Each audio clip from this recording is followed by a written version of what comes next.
Ayazi bafowethu, yabona into ye-transgender mina bengingazi ukuthi into ekhona kwangempela. Shuthi kwathi ngelinye ilanga-ke sibuya emsebenzini nenkabi yami ingicela ukuthi ngiyiphelezele sidlule edolobheni. Ifuna ukulungisa ikhadi layo laka-Tymebank because ikhadi layo lalilahlekile. Hhayi, nangempela ngivume-ke. So-ke selilungisa ikhadi etawuni bese sithi asihambe siyoshaya ubhiya umbalwa lapha. Vele sasiholile. Hhayi, sihambe siyoshaya ubhiya kuze kube late nje impela mhlawumbe wawushaya u-8 lapha.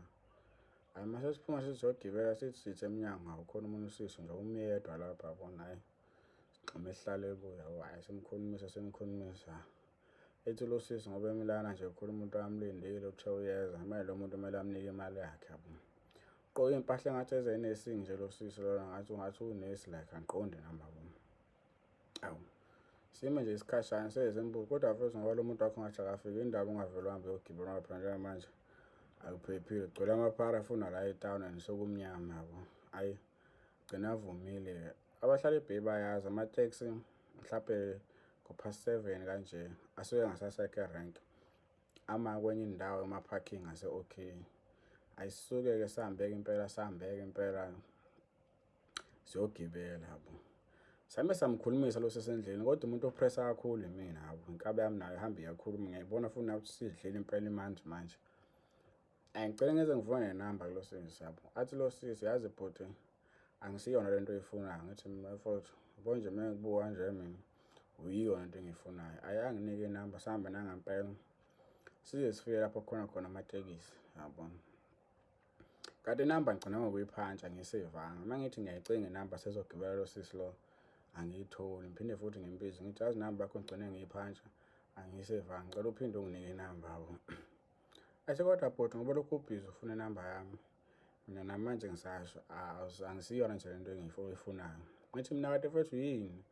Walokhu ubhizi nje ungitshela ukuthi angisiyona lento engiyifunayo kantoni uyini wena yabona. Hhayi, agcine engamphendulanga futhi yabo. Hhayi, agibele nathi sigibele simuke. Hhayi, ngakusasa ngiyavuka vele ivuke vele inomthwalo yabona. Ngikhumbule ukuthi hawu khona inamba engiyitholile nje wathi ngibhalele lo muntu lo. Hhayi, nangempela ngimbhalele yabo ngemu-WhatsApp ehlahlale online. Hhayi, ngimbhalele ngemu-WhatsApp hhayi aphendule kukhulunywe kube right. Aphinde futhi ambuza athi uyakhumbula ukuthi ngitheni kuyizona ngithi mina kanti ziningi izinto esiyikhulumile utheni. Ethi ngithe mina angisiyona lento oyifunayo. Ngithi mina namanje usakhuluma into oyikhulumayo kanti yini inkinga yakho ngempela yabo. Avele asuke angisendele esinye isithombe. Yabona lezi iy'thombe zaku-Google lezi ungisendela intombazane enamabele kodwa manje lapha ngezansi inoshafu yabona inosongo ayikho. Ethi nginje mina ngithi mina ethi nginje ngithi mina namanga ngikubonile wena intombazane wena. Ngithi mhlawumbe indlela futhi ojwayele abantu kubagabha ngayo noma mhlawumbe basuke kubaphebeza ngayo. Ngithi mina-ke ufike kanqingetshe ngoba leyo nje angiyibhayi yabo. Ngithi yazi yini mhlazane ngikubona ngokholwa ngokuthi ngifake isandla ephentini ngiyizwe lento oyishoyo. Hhayi, athi hhayi okay asiqhubeke sikhulume. Washo ukuthi ngalolo suku lolo kwakuzoba nenye into nje esegrawundini emagrawundini khona la ngihlala ngakhona because yena wayehlala eMandlazini uyagibela itawuni mase uyakhona.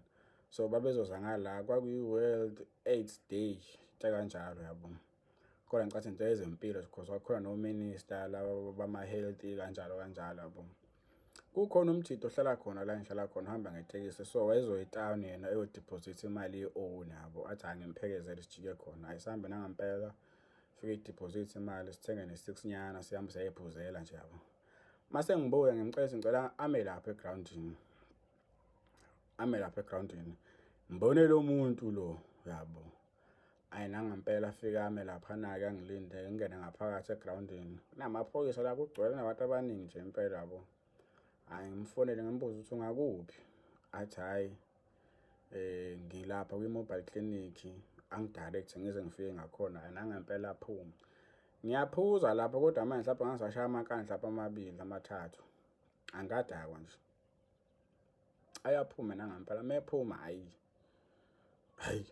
ngishintshe manje kwenzakalani ngathi manje yabona. Ayaphuma asondela hawu unjani ngiyaphila yabona. Ngithi ngiyabuka hayibo.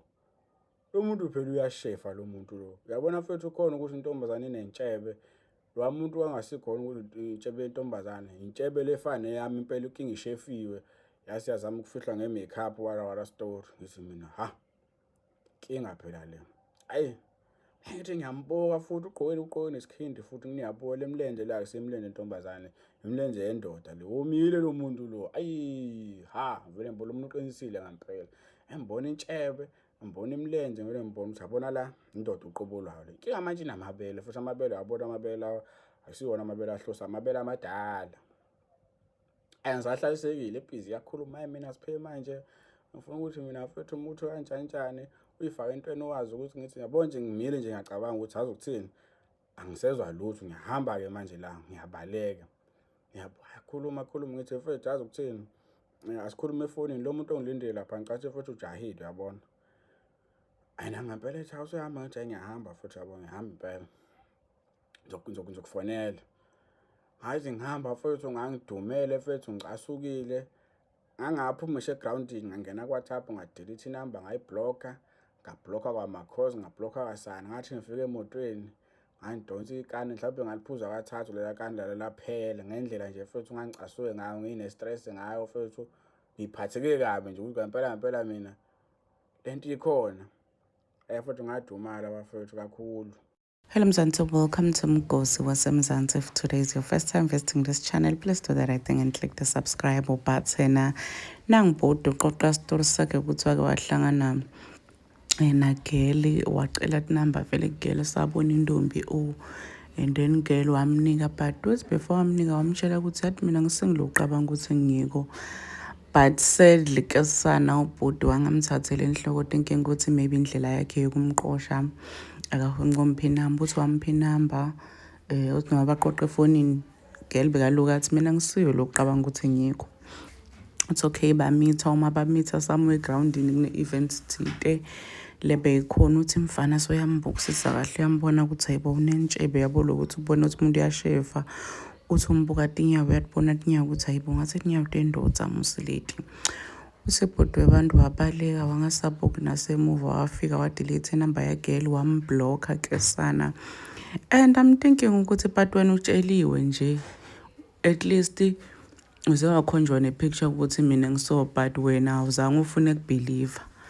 So you can't blame the girl. Girl uzamele ukutshela wena wangafuni kulalela thinking ukuthi mhlambe ukhuluma so ngoba kafuni ona ngokuqoma. Do comment your thoughts when down on the comment section. Don't forget to hit the notification bell. I'll see you in the next one. I'm signing out. Goodbye.